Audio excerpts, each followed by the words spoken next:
But as of yesterday, the house funds went through, which means it's done and dusted. Funds have transferred. We're now owners of a property in Japan. We're pretty sure that we've settled. Our money's gone. Our money's gone, and we think we own a house.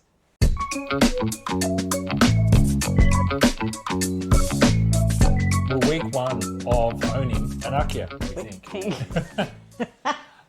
We haven't actually had confirmation. It was all supposed to happen yesterday. Yay! We think, woohoo! Yeah. It is Saturday. But if this is our first week, then there's a lot of things that we actually need to lock down. Getting the foundations right now is super important. So this is what we're going to do. So what does a week look like when we're there? I spent a fair bit of time over the last week conversing with people on the Aussie IKEA group on Facebook. Shout out to the team over there. Yes. There's some really good ideas in terms of what we should be looking at for our first week in Japan in November. And one of those things was to look at getting a car. And while this car was one of those to get,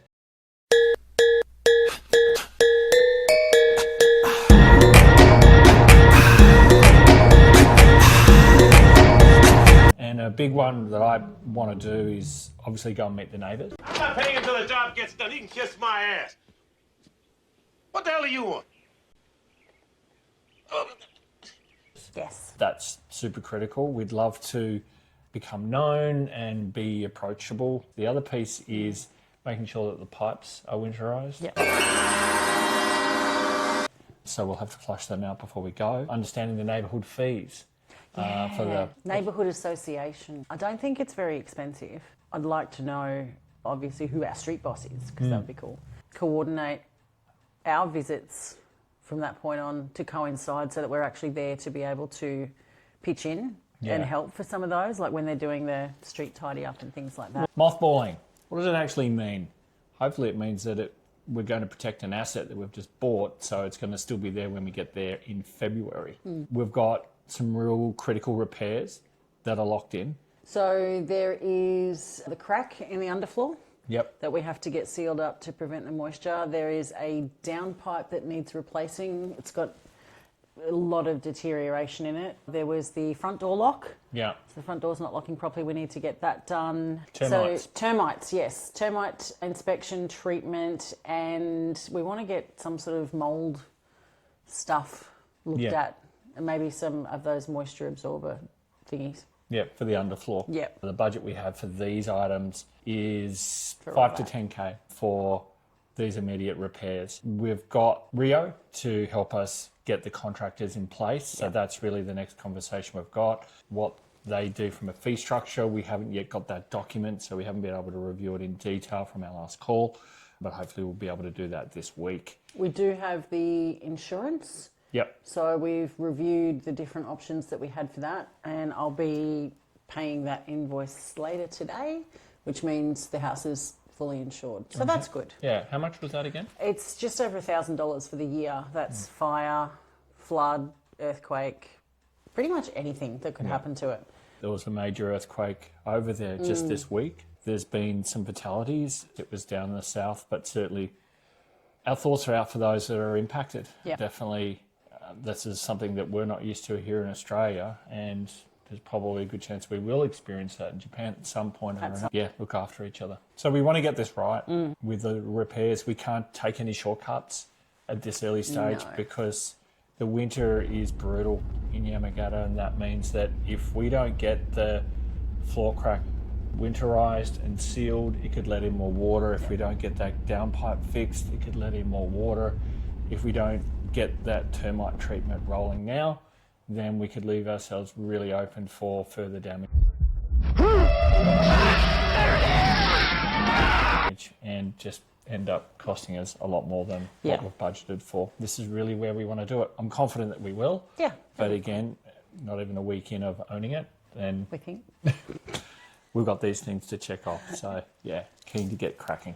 While we are in the process of what we're calling winterizing, there's a really good opportunity to complete projects in a couple of other areas that we're looking at. Now, one of those is the toilet. So at the moment, the house has a traditional toilet, which has been disconnected, and then there's the Western style toilet in the room next door. What we're wanting to do is to actually completely remove the old style and make the two rooms into one, install a sink and everything like that in there, and actually just combine that one big toilet with a heated seat and a bidet and all the good stuff. Absolutely. So while they're looking under the floor for the termite treatment and all that stuff and getting that crack done, we figure that's the perfect time to get anything else that's got to do with subfloor plumbing done.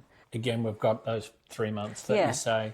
I think that's enough time for us to really start reconfiguring that area. And if we can get a good contractor locked in, then that means that we could be walking into a brand new bathroom. Brand new loo. Without even walking into the property for the first time. That's exciting. That would be really cool. Yeah, that would be great. But again, we've got a hard stop really probably around the winter time because we don't really want to have everything open and not completed by the time winter sort of rolls around. So that's really important. So we need to get cracking on it pretty quickly. Yep. Rio will put us in touch with the builders, so we will have a discussion with them. We'll be using our visual guide, which is taking photos and then reimagining them as to how we want them to look. Yep. And hopefully that'll help us with getting works underway and then the outcomes looking like what we want.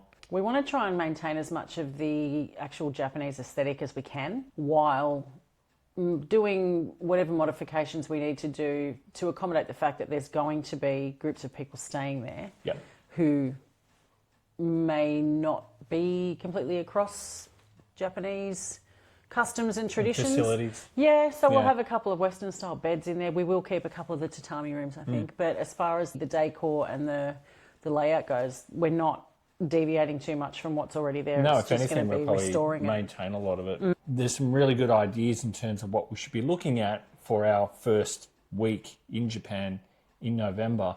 And one of those things was to look at getting a car. And while this, for us, we've got so much on with the repairs and renovations that a car is not in the top 3, but it's knocking on the door now because it gives us that flexibility when we're there to really hit the second-hand stores that we wanted, to go to the hardware stores, get the beds, get basics and not have to rely on necessarily a rental car, which may end up being the way to go if we can't align things properly. Thought it was quite involved and potentially difficult as a non-resident to be able to get a car. Again, from the people online, was that you can buy a car for cash, you can get it registered. I think you just need a place of residence and a car park. We have those. We can evidence that. Yeah. One thing I'm thinking is if we do end up getting it before we get there, then they can potentially deliver it to the house and be there. Other things is certainly meeting builders if we've got ongoing renovations or repairs, to have specific utilities set up. There's going to be runs to second-hand stores. It's going to go really quick, but ultimately, if we're able to tick some of those off and do a little bit of local exploration as well, sake brewery, anyone, then I'm open to that. So we're off and running. Where the race is going, there is probably no end. There's going to be some falls, but we're definitely going to brush ourselves off and keep on running. Exciting times indeed.